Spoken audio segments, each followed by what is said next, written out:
everyone, my name is Erin. I'm with the Aller Center for International Business. And how many of you have been to one of our international speaker series events before?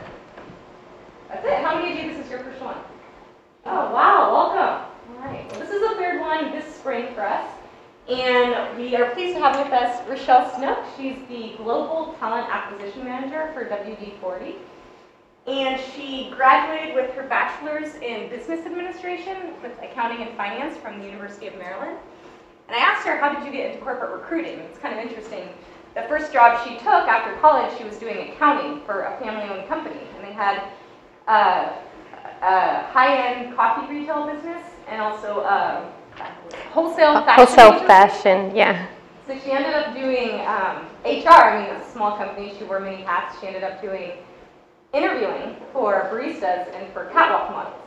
So while she was doing that, she found she had a knack for it. She was naturally inquisitive. She asked a lot of questions, and she had a good read on kind of what makes people tick. And in Rachelle's words, it's really recruiting is understanding the needs of a company and finding the right person to fill those needs. Even though she does a lot more, it's a little bit more complicated than that. She realized it was a good fit for her. So she's had over 15 years recruiting in biotech pharma, manufacturing, hospitality, HR, banking, across a wide range of countries, from the US to the UK, Canada, Australia, where she's from, New Zealand, Italy, France, Malaysia, South Africa. And today she's going to share with you some of the strategies that she employs to identify and evaluate candidates. And she's also going to offer you some tips, or those of you who will or are job searching, to stand out to corporate recruiters. So please welcome Rachelle. Thank you. Thank you, Erin.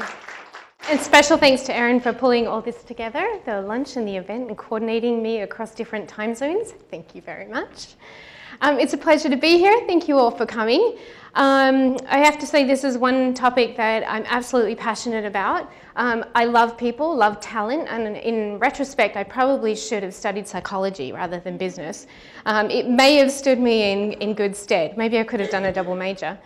But what I do, as Erin said, is I identify the company's needs, the business needs, and I find the right people to fit them. It does sound simple when we put it that way. What I love about my role is I get to work across 7, 8, 9 different time zones in any given day. I'm intimately familiar with the WD-40 business. I know what's going on from trading block to trading block, the challenges they're facing in the mature markets, in the developing markets, the struggles that we're facing in supply chain, what our innovation team is needing to do and can't yet do because they don't have the talent in place to do that. So I put my business hat on and I ask lots of questions from our trading block leaders, from our country managers like Steph Berry's here today from our China Shanghai office. I learn more about what they're doing across their markets, and they're all very, very unique across the globe. Then I employ a number of different strategies, and it's definitely not one size fits all, to find the right talent and put the right person in the right seat in the right bus. So it's fun. Find my clicker. So how we go about doing that, identifying the right talent for the needs of the business to ensure that we can grow according to plan, to ensure that we can innovate the way we need to. There's a number of different strategies. I'm going to touch on some of those today. Firstly, we start by planning. This is one of the models that we use for our global strategy planning. There's a lot more that goes into it, but we have under this, we have names and positions and titles and what that means. Right now, WD-40 is at $365 million in annual sales. And when we plan for workforce planning, we look at a rolling 12-month planning cycle, and then right now we're forecasting out to 2022, which makes my head spin at the number of people that we need to hire in order to achieve that. So we take a look at what's coming down the innovation pipeline, we look at the new markets that we're moving into. In Africa, we're diving deeper into Russia. What do we need in place in order to do that? So we start by looking at our cost of business. And at WD-40, 38% of our cost of business is salaries, profit sharing, bonus plans. That's a significant chunk. While we can't affect what our commodity prices are, because obviously we are very heavily reliant on oil and gas at WD-40, we can't really affect that so much, but we can make a big difference in the profitability of the company based on what we do with our talent and how we do it. Our goal is to get back to $1.2 million of revenue per employee. We were there in 2010. Then we invested heavily into innovation, into expansion into China, and we're right around $1 million per revenue per employee at the moment. So how do we get there? When I go to market across the different trading blocks, and when I say go to market, I use it in much the same way that business development professionals do. Or our marketing team at WD-40. We look at strategy, we look at consumers, we look at who's going to buy it, we look at industry share, we look at where we get the most growth or the most lift in particular areas. And I take the same approach in talent acquisition. I brand our employment strategy across the globe in very similar ways. We do add some fine adaptations in there for some countries, but for the most part, it's pretty consistent. At WD-40, we only have, as of Friday, 166 employees. 166. For a brand that is as well known and as global as us, we do a lot. Our employees touch the business every day in many different ways. So when I go to market, these are some of the things that I use to brand the WD-40 employment strategy. This is what we as a company have to offer. And I always suggest to people that when you're looking for employment, align yourself with a company whose values and what they have to offer is similar to your own. So we have stability. We're just about to hit our 60th year. We're going to celebrate in September. We do have a sense of purpose. It's very clear and it's very transparent to all of our employees across all languages and all of our trading blocks. We provide meaningful work. So if you're passionate about innovation or marketing or sales or supply chain or God knows why finance, then we have a place for you. No offense to the finance majors, I was there. We have a learning culture. And I know a lot of folks coming out of their graduate degrees are looking to learn, they're looking to develop, and a lot of companies have that to offer. But is it what you're looking for? We just now implemented a program to extend to all of our employees across all trading blocks to experience work in, for example, our American marketers are going to support on a project basis our team in the UK. Our supply chain wants to know a little bit more about what's happening in China. So we allow and provide those opportunities for growth and development because most people that I've spoken with across the world are looking to learn something new. Very few people are okay doing the same thing day in and day out without some sort of learning and growing and development opportunity. So sense of belonging. I'm going to show you Maslow's in a minute, but this is we do offer a sense of belonging. Everybody in our tribe, in the WD-40 tribe, is very, very important to our business. Every headcount counts. Values. I have values cards with us, WD-40 values cards. We live, breathe, and eat our values every single day. We talk about it with our suppliers, with our internal partners, our external partners. We conduct business based on our values. It's very important. I emphasize our values when I go to market, when I'm looking for a talent. And it's consistent across the globe. Our culture, I know a lot of you have joined many other WD-40 speakers here on campus. Our culture is very, very strong. Thankfully, we are an employer of choice in San Diego, which makes my job a whole lot easier.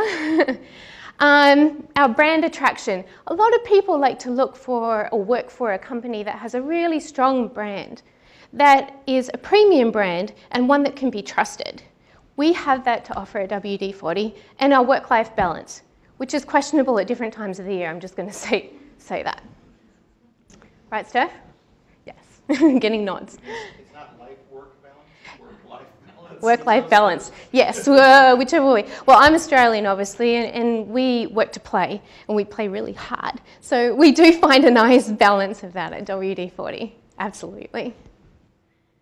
So when I create that employment brand, this is what I take to the market. And as people looking for career opportunities, I encourage you to go and look for the company's employment brand. What are they offering? Does it align with what you're looking for? And be very selective about that. If you're looking for a high growth, high fast paced pressure job, head to New York, go work on Wall Street. A lot of the oil and gas companies in Texas, they have the same kind of pressure. And that's great, that works for some people, but make sure you align yourself well with that. Know what you're looking for and what you're not looking for. And if they're not sure, if the employment brand isn't out there, ask the questions. So after we define the employment brand, these are a number of different ways that I go to market to look for talent. To both attract them passively, people that we do pipeline development with. Our referrals, internal referrals are the #1 employment strategy of choice for many, many companies across the globe. Why? It's cheap, very cheap. It is immediate. Quite often, you don't have to work up a pipeline, put an ad out there, start sourcing, start networking. It's much more effective. It decreases the time to fill, which reduces the cost on business, increases productivity a lot quicker. Referrals are definitely the #1 choice. So if you're out there, you're networking within your community, get those connections, look for those referrals for people that are working in the company, or they might know somebody that's looking for somebody, et cetera, et cetera. As a candidate or somebody looking for employment, it's definitely a very good approach to take. Direct sourcing, headhunting, as otherwise known. In my previous life, I used to do executive search for retained companies, typically boutique companies, looking for executive leaders for Citibank, Smart & Final, Drake Beam Moran International. I would go to the market and look. Normally it would take me anywhere from 1 to 4 months to find the right candidate and build a pipeline of candidates to present to the board of directors or the CEO, depending on the case. Recruiters now are becoming more and more savvy about direct sourcing and how to do it. And I'll show you why in just a second. Digital and social media is booming in the recruiting world. Looking at job aggregate boards, connecting on LinkedIn groups, doing all of those things is the next place I go to after direct referrals and sourcing.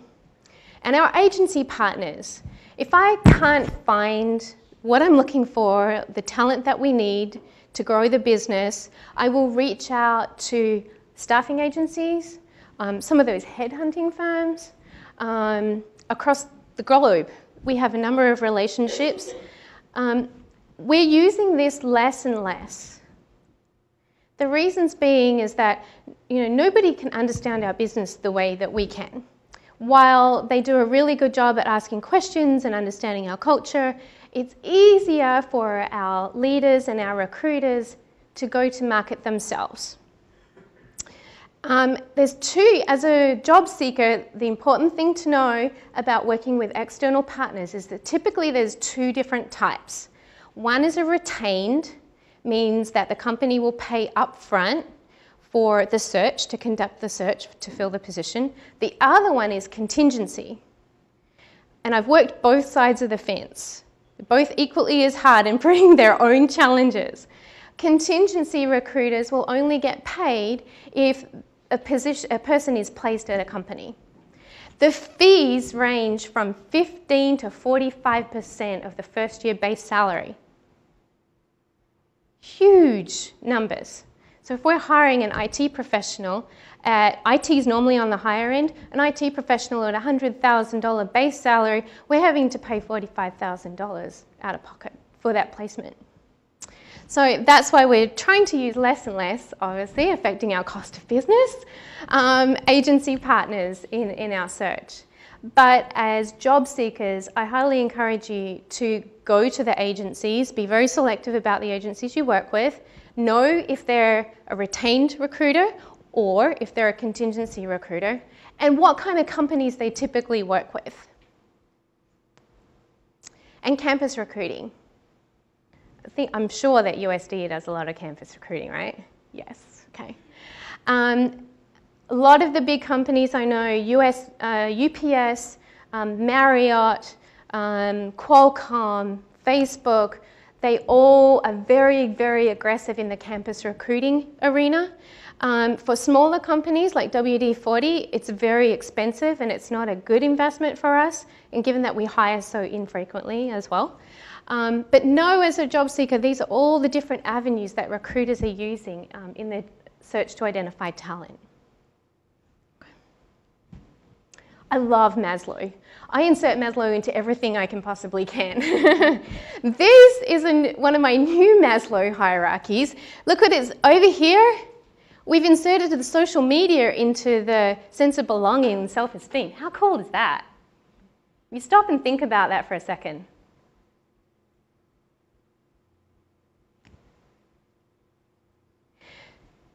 So we often talk about the differences between the different countries, between the different cultures, the different traditions. I am talking more and more with our leaders about not necessarily the differences in our trading blocks or our different cultures, but the similarities. I would one day be recruiting a marketing professional whose home base is in Singapore, but he's working out of his office in Malaysia.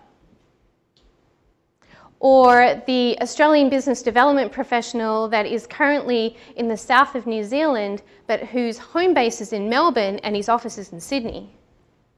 Or it's not unusual to speak with a marketing professional in Malaysia who really wants to get into the emerging market in China. And this is a true story, I actually spoke with an English scientist who was in a pub in Dublin watching the football and was passionate about WD-40. So not only did I get the football scores, but I also got to learn a lot about his scientific achievements and what his thesis was and where he's working and what he's looking for. And so when I'm sharing these stories because all of these people across the world have many, many similarities in common. They're all looking for the physiological needs to provide food, water, and shelter for them and their families. They're all looking for safety and security of employment, of a safe company, which is a big attractor for many people to WD-40 because we are such a stable company. And then once they've satisfied these needs, they look for a belonging. They want meaningful work. They want to know that what they're doing is impacting those around them and the company for which they're working. Then they're obviously self-esteem, their confidence improves, they can learn, they can develop, and then they get to this self-actualization point where they become the next leader, and now they're what we call at WD-40 a coach. We don't have bosses, we have coaches.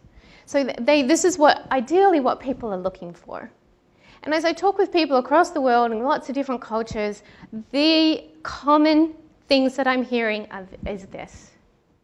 And this is how we go to market. These are the things that we're looking for. People that can align themselves with what WD-40 has to offer. And this whole social thing is where we're moving into. Okay. Covering a lot of things, the business, the recruiting, where we go to market. Please keep your questions for the end, fire them. It's not one size fits all when we go to market at WD-40. In Australia, they're still very much on the job boards. They're just getting into LinkedIn. In China, they're very much the relationship building, the guangqi. Am I saying that correctly, Steph?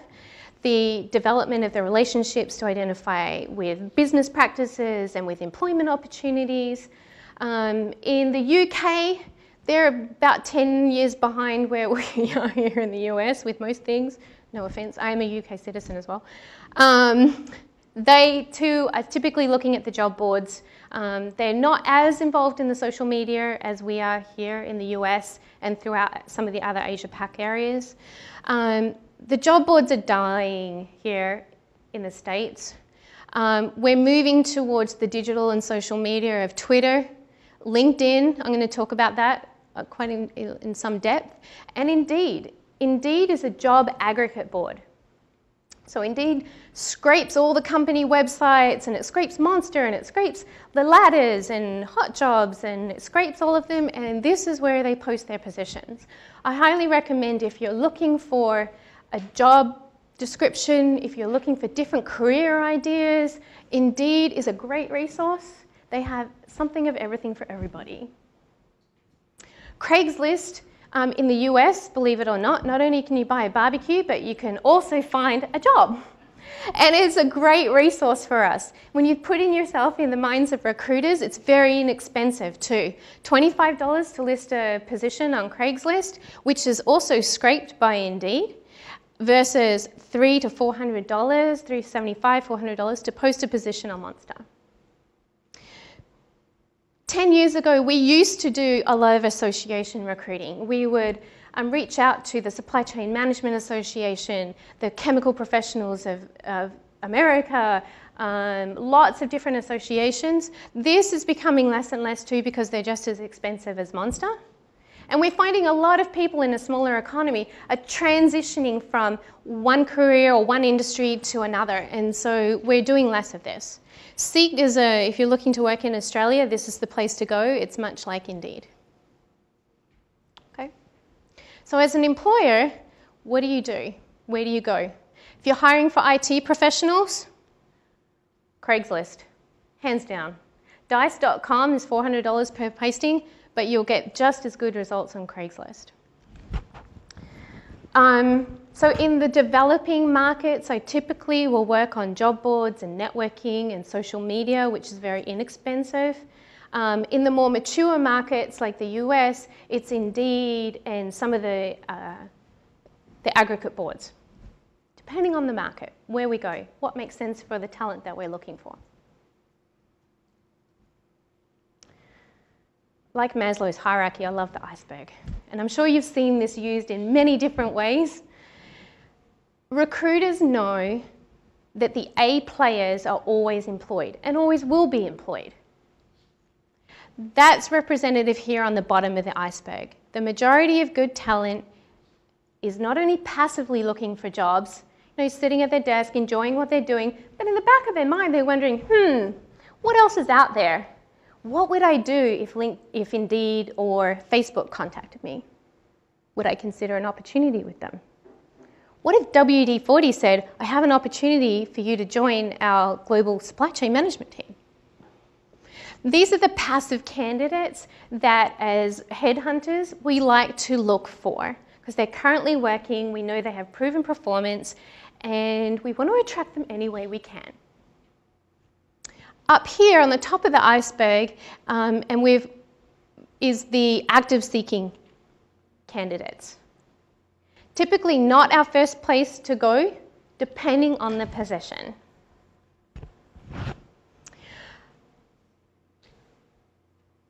I just lost my train of thought. Okay.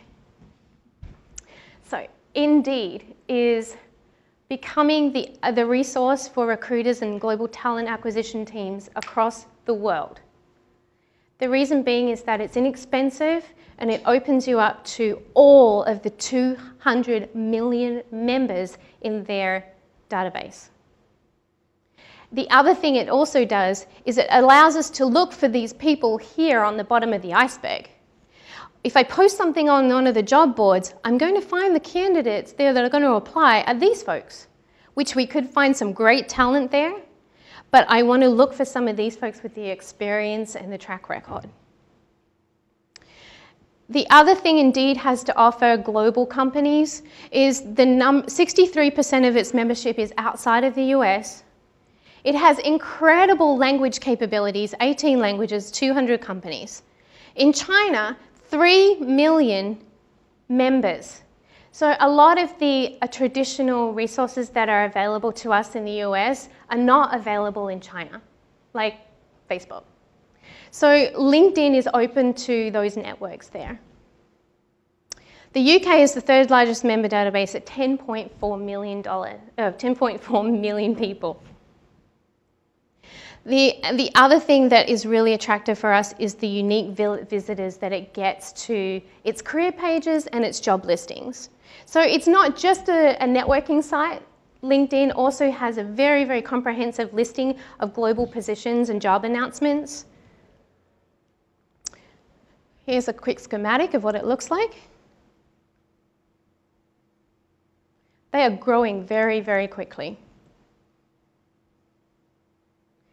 This is one of the fastest growing, as well as Australia. Australia has a population of 21.5 million people. 3 million of them are connected somehow on LinkedIn. I'm sure it's 1 degree of separation in Australia for such a small country. Okay. So what do you need to know as a hiring manager or as a job seeker, and how do the recruiters use LinkedIn? Right? No? Yes. Secrets, yes! Secrets. I have secrets to share. I'll give them away free today. What does that look like? So this is a snapshot of the back end of LinkedIn. If a company has a recruiter's license, which is $8,500 a year, it's very minimal in comparison to other recruiting tools. I can go into LinkedIn and search the 200 million members on the back end. I can search by keyword, and I can put a Boolean search in here that's as long as my arm. And that's typically, as a recruiter, the way I start. I look for CPG, chemicals, sales, Asia Pac, EMEA, the school that they went to, I put right here in the keyword search at the top. If I'm looking for a specific person that's been referred to me, or somebody that I looked up in an industry trade journal, I went to one of their presentations, I can also search by name. I can search by country. And then when I drop down country, I can search within a 25-mile radius of Milton Keynes in the UK to find out who is actually living in that area with this Boolean search. Then I can look for previous companies they've worked for. I can plug in some of our competitors or some people like Clorox or Bristol Myers Squibb or any of those people that we would like to attract talent from. I can tag them, I can pipeline them. There's a great pipelining feature in LinkedIn that a lot of other tools don't offer for recruiters. So as an employee, as a job seeker, definitely connect with the companies that you're interested in and ask to be pipelined. They'll reach out to you. Notes, tags, this is the second page. I can search by function, finance, IT, at what career level they are, 3 years experience, 5 years experience, CEO, VP, director, manager, individual contributor. I can search by groups. Highly recommend that if you're interested in a particular field, a particular company or a discipline, that you fill out your LinkedIn groups. Go there because recruiters are looking for people that are moving within those groups. For example, in China, we have a position open for a brand protection manager. There is 6 different brand protection LinkedIn groups that are very, very active in China. There's a lot of chat on there. Yes, it takes time to sift through all that stuff, but once you do, you'll understand what the market is, what the challenges are from the companies that are looking for brand protection in China, et cetera, et cetera. The field of study, the degree that you studied. So what does this mean to you as a job seeker? Make sure you invest a significant amount of time in completing your LinkedIn profile. Fill it out. We're going to talk about branding in just a second, because this is what recruiters are searching for. And it will come up, if you don't have a recruiter seat, it will come up in some of the other LinkedIn searches too. It'll prompt you if you do like a Google search. It'll also scrape your LinkedIn profile. Okay?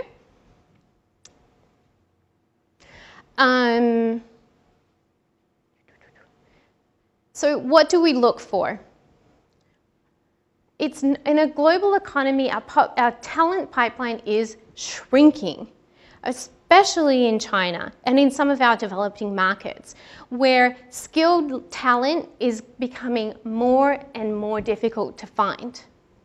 So we're not just looking, good recruiters, good companies that are very progressive in their thought process, are not just looking for somebody that comes in and can check all the boxes. Do they have a finance degree? Do they have 3 years of P&L? Have they marketed into 4 different countries? Check, check, check. We are looking more for demonstrated ability. And as you're branding yourself as a job seeker, this is important to know what your abilities are. No, I haven't had 3 years of P&L experience, but I have managed finance for a small business and I can apply it here. Here's the results that I achieved. Here's the numbers and metrics that I tracked. We're looking more and more for that demonstrated ability, and we can train you on some of the other things. Large companies are having huge, huge struggles finding the exact profile to fit the job that they're looking for. So it's important as you're branding yourself on your LinkedIn profile or on your resume that you demonstrate what the abilities are. Communication, out-of-the-box thinking, strategy, the list is endless. Business development, research capabilities. If it doesn't directly relate to your work performance, then weave it into what your academic career has involved. I've researched in this country, I've looked at this industry, I've come up with these results, I've provided these recommendations. So even though you haven't done exactly what the job's looking for, you are able to demonstrate your ability to do that. And secondly, but not least important, is fit. So when you are applying to a company or you're having your interview, companies are looking for fit with their culture, with their values, with their vision, alignment in strategy, before they're looking for this demonstrability. Why? Because we can train this. It's very difficult to adapt or train for fit. And if the fit's not there, if the person is not aligned with the company's values or their way of going about business, it's very, very disruptive. So know what the fit is for the company that you're either creating or starting, or the company that you're applying to. What are they looking for? One of the key things that always new grads and people that are in transition ask me is, how do I get my foot in the door, right? How do I stand out? This here is the key differentiators. How do you identify what makes you unique, different, special? And it might be the same as the other 100 people that have applied to the position, but how you brand yourself, the message that you put on your LinkedIn profile, the cover letter that you use to accompany your resume is critically important. I have looked at some absolutely insanely hideous resumes, but I have picked up the phone and spoken to the person who applied because of what they put in their cover letter. They tell me stories like, I remember when I was a kid spraying WD-40 all over my bike with my father. It brings back great memories. I love the brand. I love that you stand for premium product, that it's a brand that's trusted. They're actually passionate about the company. That is important. That comes into the fit. So take the time, please, if you're interested in any particular company, research them, find out why you're interested in them, learn more about their strategy, and communicate that. I received an application for an associate brand marketing level position when I was recruiting for this role about 1.5 years ago. And this candidate had had some small startup experience in marketing, but what he did was he attached a video to his profile. And even though he hadn't had the experience, and this was his way of differentiating himself from the rest of the pack. It was creative, it was passionate. He incorporated WD-40 into it. There was music, there was singing, there was dancing. He was doing all of it. And for a marketing professional, that's exactly what I'm looking for.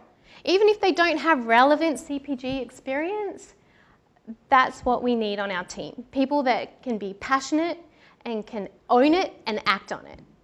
And he did that. I'm not suggesting you all go and produce videos. That's not what I'm saying.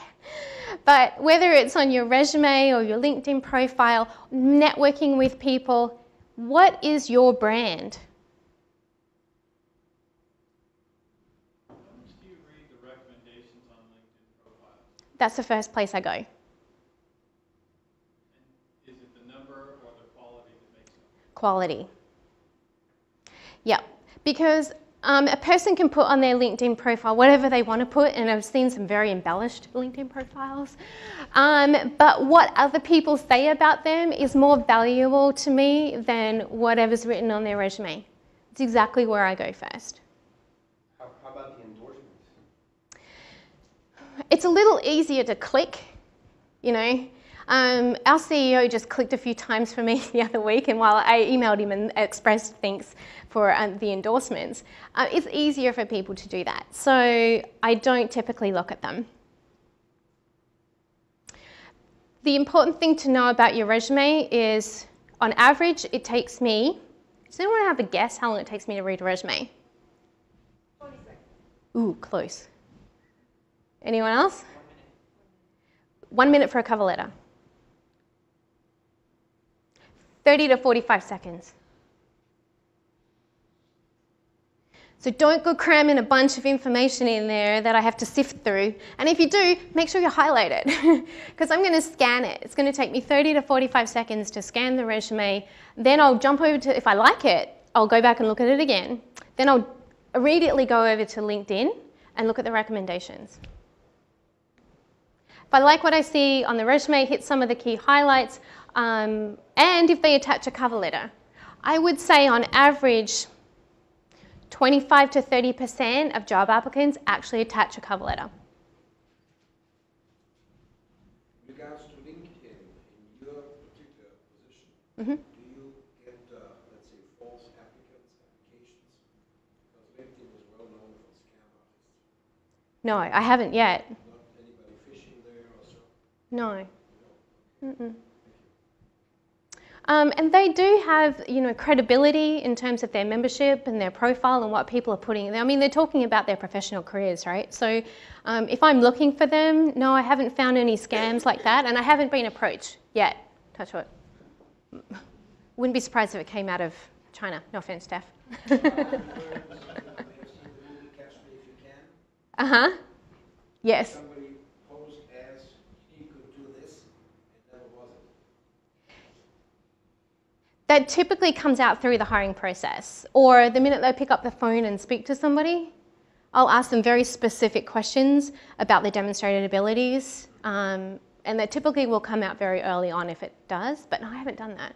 One thing that candidates used to do in the early 90s was the white space on the resume that you can't, you know, in between the heading and the first line, they would put in there words, like, or think keywords that they were looking for. And so as recruiters, we would go and search resume databases, and those keywords would pop up, but then I'd scan the resume and I couldn't find it in there anywhere. Very frustrating, but very tricky. Because they were white, exactly. I couldn't see the words on the resume, but it came up on my search. Not suggesting you do that. Not suggesting you do that at all. That would not put you in a good light in front of a recruiter. They'd just be like, they'd blacklist you. And we can do that quite easily. You know, if it's not a fit, it's something that's untoward, we'll blacklist you and we'll put it on a list for everybody else. I'm not suggesting you do that.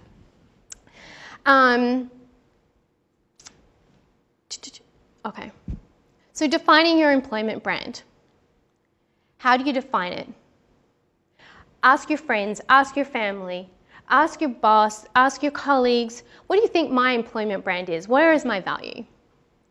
Research and do your homework on the company. And I strongly suggest to a lot of new grads and people in transition, make a list of the top 10 companies that you want to work for. And the reasons why. Make sure your brand and your values are aligned with the company. And then go after those companies. Be very, very specific in your approach. Send them a cover letter. Send them 2 or 3 applications. No more than 3, because that will end you up on the blacklist. That will be a little bit too persistent. But once a quarter, send them information. Say, hey, I've been watching you. You've been doing this. I'd like to apply. Where should you apply? All of those places that we've touched. Social media, digital media, special LinkedIn jobs, Indeed, Glassdoor. Look at all of them. Don't put all your eggs in one basket. Just as recruiters never put their eggs in one basket. How do you get your foot in the door? By branding and by making your point of difference. Candidate evaluation. So this is my friend Angela Harkin. She's done a really good job. If you look through her whole LinkedIn profile, she's branded herself. She's got a picture that's appropriate.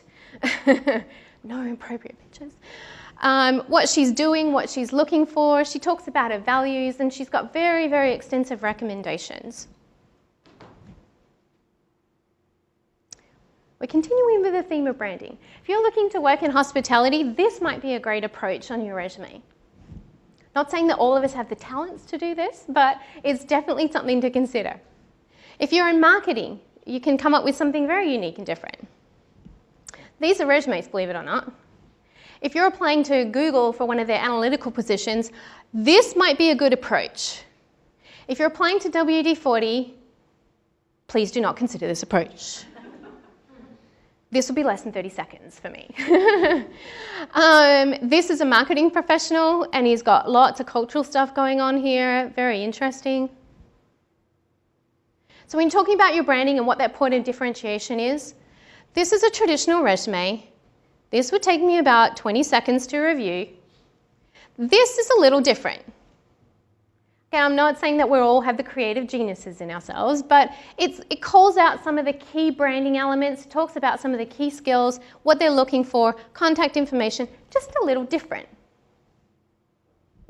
This too is a little different. It's not what we saw on the previous slide. Formatting differences are just as good. You know, when I get applications from throughout Asia Pac, specifically Malaysia, Singapore, etc., normally I have pictures of the person, the job applicant. Then I have the nationality, race, date of birth, passport number, attached is a health certificate, and it goes on and on and on. And that's fine too, not saying we need to do that here in the US. But if you're applying to those different countries and those different hiring managers, be aware of what their practices are in the different countries. Because if you didn't attach your medical record, if you're looking in Malaysia, the recruiter would probably just scan straight over it because that's what they're looking for, as an example. So the mechanics of applying. Recruiters have what we call applicant tracking systems, ATS, big database management, just like you would in sales or client relationship management. Put all the keywords in there that are relevant to your experience and the job, because that's the first place we're going to see. Fill out the online applications in their entirety. It takes time. It is a significant investment, I know, and I greatly appreciate it as a recruiter. But please take the time to fill out the questions. If it gives you a space for a free form, please describe yourself, please do that. That's the first place I go. I always look at the free form questions before I even look at the application or the resume. If they're not complete, I skip over it. I don't even look at the application or the resume. So this is the way we search. This is our ATS. As you can see over here, we what we call workflow the candidates. If you're not popping into the right area, your phone screen, I'll put people in here in the pipeline. You know what, a great person don't have a job open right now, I'll pipeline them. Ask your recruiter or your companies that you're looking for to be pipelined. Please pipeline me for future opportunities. This is our evaluation funnel. Denise? On the previous one, how important is it to put Yes, absolutely. Do put your salary expectation in there and be realistic about it. If you have a range, I would normally suggest ranges of $15,000. Don't overinflate it because it may just put you out of consideration, but be real about it. And then also include verbiage about, but open to discussion, open to opportunities depending on the total package, depending on the position, depending on the company, depending on learning opportunities. I'm open and flexible to that, but absolutely. Because if I get a sales resume and he's looking for $150,000 and I'm starting my base sales positions at $50,000, that's a big gap for me to make up.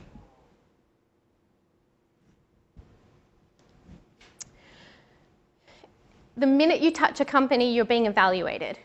You're being evaluated for the completeness of your application. You're being evaluated for your branding, for your message, for your skills, all of it. Phone screens are the first point of contact typically that you'll have with a live person. Take the phone screen as critically as important as a face-to-face interview. That is the foot in the door. I will phone screen people typically, and then I'll follow up with a Skype interview at any point in the globe. It's becoming more and more common practice to Skype or FaceTime. Be open to that and prepare for it. We evaluate phone screen, interview, background check, and hopefully hire. Yes? Don't you think the background check should come first? Yes and no. Sometimes that would be nice, especially in Africa for a number of different reasons. But it's very, very costly to do a background check. And then you have to attain the approval of the person to complete the background check. So I probably would want to evaluate them for fit and for proficiency before I went to that point. And it can take anywhere from a week to 2 weeks. Good question. Couple more. What's your experience with China background check? We have a local agency that does that. I personally don't initiate it here from the US. Other countries I do, but not in China. Steph, can you speak to that in any way? Yeah, it's hard to get as much information as you can in other countries, but you can get some of the basic stuff public, but it's much harder. And once you're in jail, you stay in jail. So you're not really applying for a job. Long term. So I put this slide up here to remind me to share with you that questions are just as important as the preparation. Ask the recruiter a slew of questions. Come prepared with 10 of them, but you might not necessarily ask all of them. Questions like, what do you like working at the company? What is the leadership point of view at your company? What sort of training and development opportunities do you provide? What challenges do you foresee in the next 6 to 12 months? How is the position for which I'm applying going to be evaluated? How is my performance going to be evaluated? There are so many questions to ask, especially if you take a look at the business strategy, all the information that's available to you on the web. It shows interest and engagement, and quite often I'll have candidates that have terrible resumes. They're so on the interview. Their questions are outstanding. It gives me an indication of what their critical thinking is, what they're looking for, what's important to them. So please come prepared through all of your phone screens, your Skype interviews, your face-to-face interviews with a lot of really good, valuable questions. And prepare for those awkward questions, like this guy, because they come up frequently. And how you handle them and the approach that you take, I haven't had this experience, but I do have this experience, and here's how I would apply it. I could spend an hour just talking about that. Yes? About that one, of course, you never want to speak poorly of where you work. You never do that. How would you recommend you deal with a situation in which you really unfairly lost your job? And there's no way to explain it other than to explain what happened at the company. Absolutely. And that happens, whether it's, are you talking specifically about like a reduction in force or a layoff, or it just wasn't fair what happened? Wasn't fair. Okay. I had a candidate in Australia just recently who was working for a privately owned company, and the owners decided to bring in the 3 daughters to replace him, and it wasn't good blood on the exit strategy. So how do you approach that? Talk at a very high level. The question will be asked, why did you leave your last role? And you can say, it wasn't a fit, we had a disagreement on strategy or approach, or whatever the case might be, always in a positive light, without defaming or the employer or the previous hiring manager. Well, if I may ask, Mm-hmm. in my instance, I was hired Mm-hmm. in March, and then fairly soon after, they determined that they really wanted a person that was European-based. Oh. Nothing I can do about that. That would have been helpful information Yep. beforehand. So, yes, Absolutely still, happens. I feel like I'm in a defensive position. And don't feel that way, because it's common. It is definitely common. We had a change of business strategy. I was hired to do this. The company changed their approach and decided that it made business sense to have somebody in Europe. My position was no longer needed. And that is common practice. We'll let Snook finish, and then we'll. Oh, there we go. We're down to questions. Yes. So moving along on this topic, how do you deal with the question, what do you view as your greatest weakness? I mean, you never really want to highlight that when you're in an interview. So how do you approach that? Yep. What are your learning opportunities? How do you overcome them?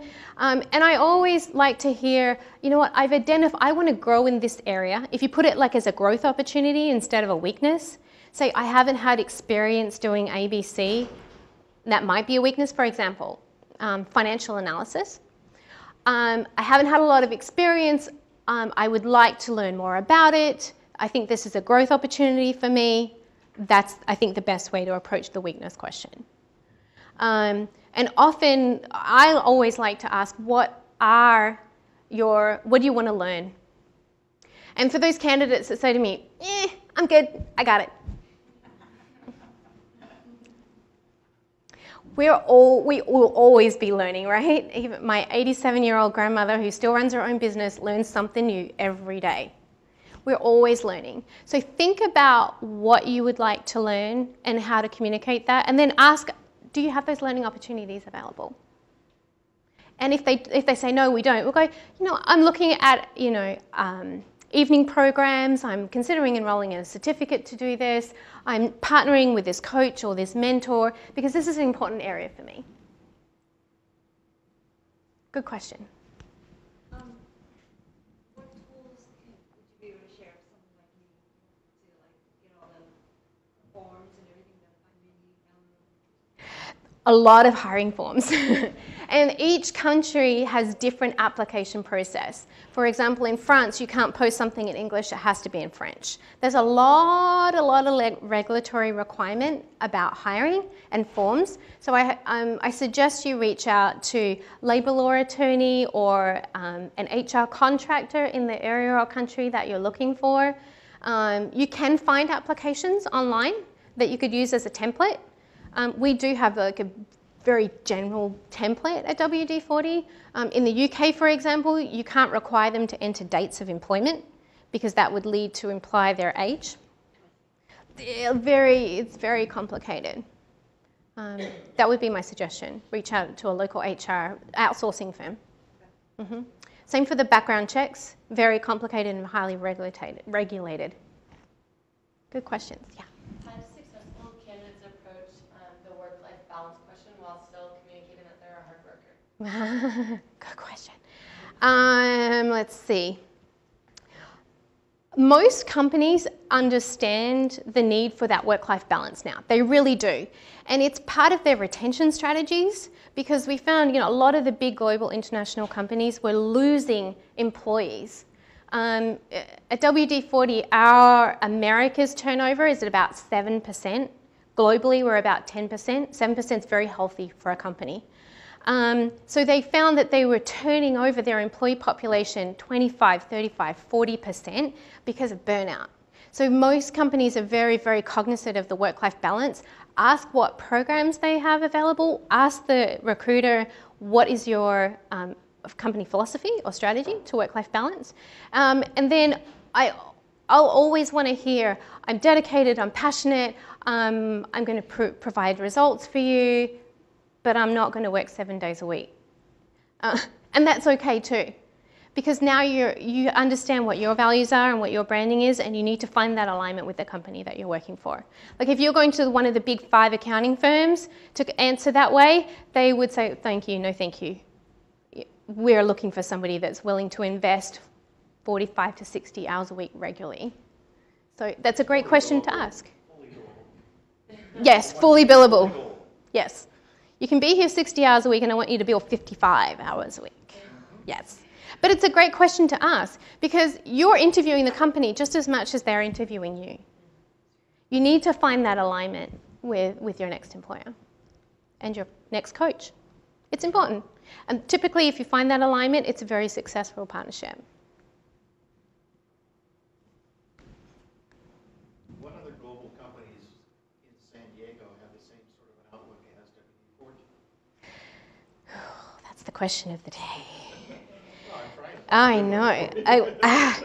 Don't you know? And I've worked for companies all over the world. I have, and I was happy bopping along in my world, being a contractor. I'd worked for some of the big companies, some of the non-profits. You know, I was happy doing that until I came across WD-40, and then they extended an offer to me. I just couldn't refuse it. It's such an amazing company. Our leadership point of view, our culture. It is very unique. But there are a lot of really unique companies out there. Rackspace.com is an IT company that's doing some amazing stuff. There's some boutique companies in New York, IT, that are doing great work. UPS has incredible military hiring programs. There is a website called the Electronic Recruiting Exchange if you're looking to get into the minds of the recruiter and the hiring companies and what they're doing, it's the holy grail of recruiting. That's where we all look to for our thought leaders and articles and what other companies are doing in the space, the ERE, Electronic Recruiting Exchange. We have global conferences twice a year hosted by ERE and LinkedIn. So a lot of the companies are focusing on the shrinking workforce, the shrinking supply of talent, especially in our STEM areas of study, scientific, technical, engineering, and mathematics. Very, very hard to find. Hard to find chemists, hard to find scientists, hard to find, there's a company north of LA that does, is more like an actuary company, but they deal with natural disaster. They have 2 Nobel Peace Prize winners working for them, and they're a company of 35. So there are some amazing boutique companies out there that they're doing incredible work in hiring and strategy and people development and growth. They are out there. They don't all have to have big names too. So find them, ask the questions, find out what they're looking for. How am I doing on time, Erin? Couple. I think if there's one more question. It's kind of a silly question, but I just relocated back to the USA and I wasn't familiar with the term pipeline. Did you mean like have them file it, or what exactly? Could you explain that? That's a great question, and sorry, I should have dove into that too. Recruiting chat.